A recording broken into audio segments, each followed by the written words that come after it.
என ஊர்ந்து நடக்கின்றார் நாலு காலில் முருகேசனார். நத்தை என ஊர்ந்து நடக்கின்றார் நாலு காலில் முருகேசனார். பட்டை வேலியில் படர்கின்றார் பட்டை வேலியில் படர்கின்றார். பரிகாசம் ஏன் என்று முறைக்கின்றார் பரிகாசம் ஏன் என்று முறைக்கின்றார். நத்தை என ஊர்ந்து நடக்க. வணக்கம்.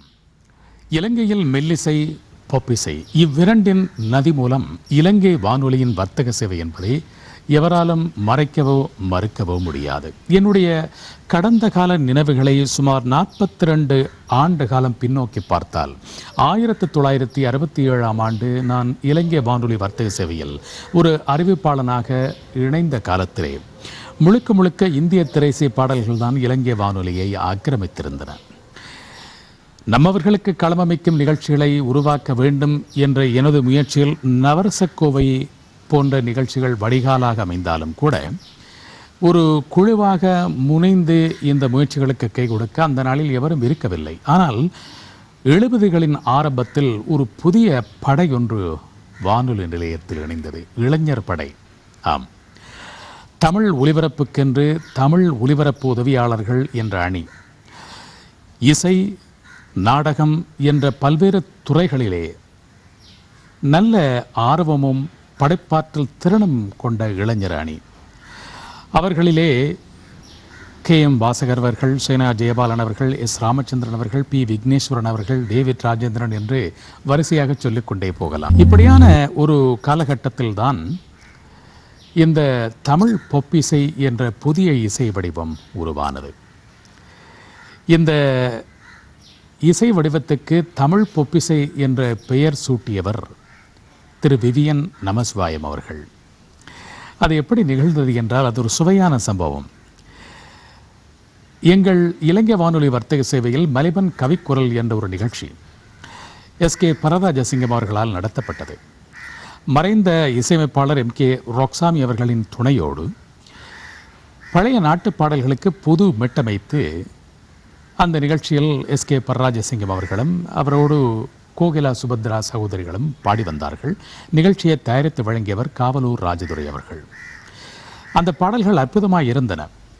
ஆனால் ஒரே ஒரு முறை ஒலிபரப்பாகி வானொலிகளில் கலந்து மறந்தும் போய்விட்டன. அந்த பாடல்களை ஓராண்டுக்கு பின் SK பரராஜசிங்கம் அவர்களுடைய இல்லத்திலிருந்து எடுத்து வந்து அவற்றை வானொலி நிலையத்தில் அப்போது ஒரே ஒரு முறை பதிவு செய்யக்கூடிய தட்டுக்களில் நண்பர் குமார கனகரட்னம் அவர்களின் துணையோடு பதிவு செய்து திங்கள் முதல் வெள்ளி வரை ஒலிபரப்பாகும் 4 மணிக்கு ஒலிபரப்பாகும் இசைக்களஞ்சி நிகழ்ச்சியில் நிறைவாம்சமாக ஒலிக்கும் தனிப்பாடலுக்கு பதிலாக நம் நாட்டு பாடல் என்று ஒலிபரப்பினேன். தற்செயலாக அதனை கேட்ட அப்போதைய கட்டுப்பாட்டாளர் விவியன் நமசிவாயம் அவர்கள் உடனடியாக கலையத்துக்கு வந்து, ஏன் இப்படி எல்லாம் செய்கின்றீர், உமக்கென்று 15 நிமிட நேரத்தை ஒதுக்கி தருகின்றேன், ஈழத்து பாடல்கள் என்ற ஒரு நிகழ்ச்சியை செய்யும் என்று பணித்தார். அன்று ஆரம்பமானது.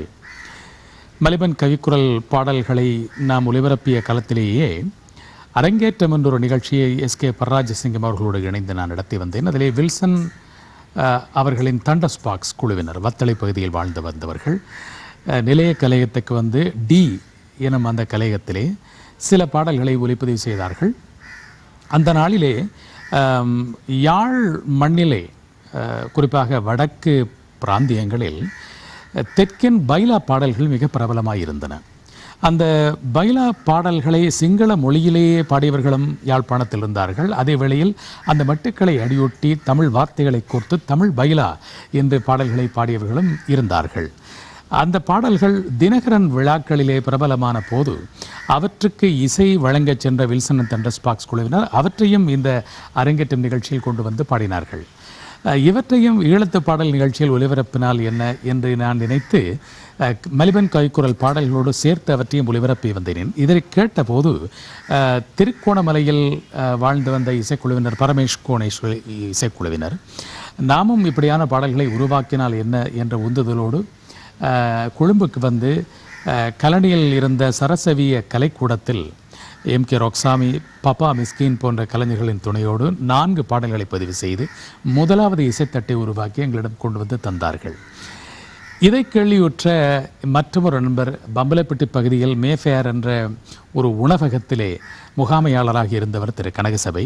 அவரும் இந்த தினகரன் விழாவில் நடந்த இசை நிகழ்ச்சிகளை எல்லாம் கேள்விப்பட்டு அங்கே பிரபலமாக சின்னமாமியே என்ற ஒரு பாடலை பாடிய நித்திய கனகரட்னம் அவர்களை அழைத்து வந்து 4 பாடல்களை அவரும் சரசவிய கலைக்கூடத்தில் பதிவு செய்து கொண்டு வந்து நம்மிடம் தந்தார். இவற்றையெல்லாம் நாம் கலந்து ஒலிபரப்பிக் கொண்டிருந்தோம். அப்பொழுது எனக்கு எப்போதுமே உறுதுணையாக இருந்து வந்த தொழில்நுட்ப உதவியாளர் திரு குமார கனகரட்னம் அவர்கள் நவரங்கஹால எனும் கலையகத்தில் நடைபெற்ற ஒரு இசை நிகழ்ச்சியை பரீட்சார்த்தமாக குரலை தவிர்த்து இசைப்பகுதியை மட்டும் பதிவு செய்து கொண்டு வந்து இதில் அருமையான 2 மெட்டுக்கள் இருக்கின்றன, அந்த 2ஐயும் நாம் தமிழ் மயமாக்கினால் என்ன என்று கேட்டார்கள். நானும் இசைந்தேன். அதற்கு உடனடியாக தோள் தந்து துணை நின்றவர்கள் திரு எஸ் ராமச்சந்திரன் அவர்களும் திரு டேவிட் ராஜேந்திரன் அவர்களும். இருவரும் ஒலிபரப்பு உதவியாளர்களாக இருந்தவர்கள். அவர்களுக்குள் இருந்த தனித்திறமை வெளிப்பட இது ஒரு வடிகாலாக அமைந்தது. கனவில் வந்த கனியே என்ற பாடலை அது மெல்லிசையா பொப்பிசையா என்று இனம் காண முடியாமல் இருந்த நிலையிலே திரு எஸ் ராமச்சந்திரன் அவர்கள் பாடினார். அது மட்டுமல்லாமல் வானவில்லின் வர்ண ஜாலமோ என்ற ஒரு பாடலை டேவிட் ராஜேந்திரனோடு இணைந்து எஸ் ராமச்சந்திரன் பாடினார். அந்த பாடலை இயற்றியவர் டேவிட் ராஜேந்திரன் அவர்கள். இந்த 2 பாடல்களும் கூட இந்த ஈழத்து பாடல்கள் நிகழ்ச்சியில் சேர்த்து கொள்ளப்பட்டன. நிகழ்ச்சி கொஞ்சம் கொஞ்சமாக பிரபலமாகும். அதே வேளையில் கட்டுப்பாட்டாளர் விவியன் நமசிவாயம் அவர்கள் நிகழ்ச்சியை கேட்டுவிட்டு இதில் ஒலிக்கும் பாடல்கள் சில மெல்லிசையாகவும் சில துள்ளிசையாகவும் இருக்கின்றன. ஆகவே இன்னும் ஒரு 15 நிமிட நேரத்தை உமக்காக ஒதுக்கி தருகின்றேன். ஈழத்து மெல்லிசை பாடல்கள் என்ற ஒரு நிகழ்ச்சியையும் ஈழத்து தமிழ் பொப்பிசை பாடல்கள் என்ற ஒரு நிகழ்ச்சியையும் நடத்தும் என்று பணித்தார். அங்கிருந்து ஆரம்பித்த பயணம் மிக மிக வேகமாக ஒரு புயலாகவே புறப்பட்டது என்று சொல்லலாம். காரணம், இலங்கையில் பல்வேறு இசைக்குழுக்கள் திரை இசை பாடல்களை மட்டுமே இசைத்து வந்தவர்கள் அத்தனை பேரும் தங்களுக்குள் இருக்கும் படைப்பாற்றல் திறனை வெளிக்கொணர இது ஒரு நல்ல களமாக அமைந்தது.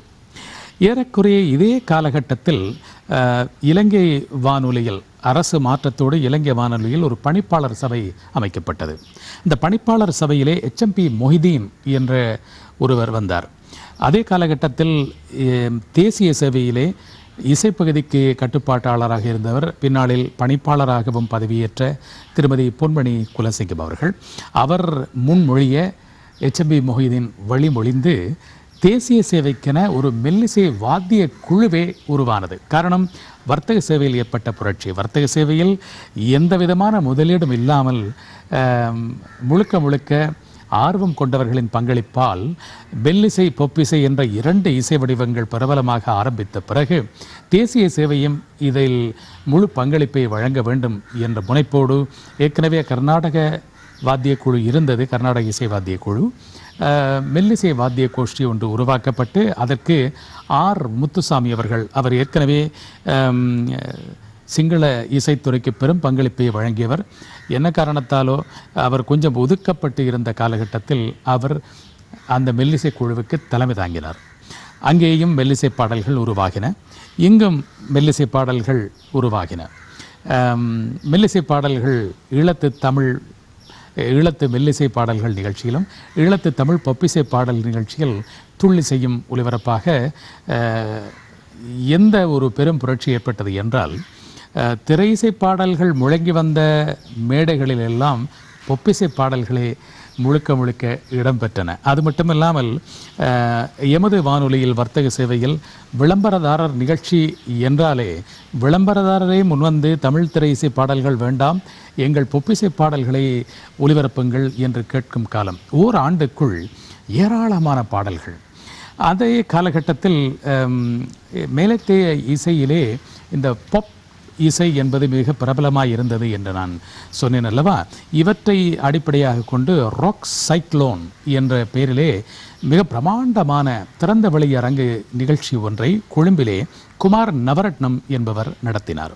உடனே எங்களுக்கும் ஒரு யோசனை தோன்றியது, இந்த பொப்பிசை பாடல்களை எல்லாம் இணைத்து ஆங்கிலத்தில் ராக் சைக்ளோன் என்று சொன்னது போல் பொப்பிசை புயல் என்று ஒன்றை நடத்துவோம் என்று இந்த நிகழ்ச்சிக்கு, அதாவது பொப்பிசை பாடல் நிகழ்ச்சிக்கு அடிநாதமாக இருந்து எங்களுக்கு உழைத்த குமார் கனகரட்னம் அவர்களுடைய பெயராலேயே இந்த பொப்பிசை புயல் என்ற நிகழ்ச்சியை நடத்தினோம்.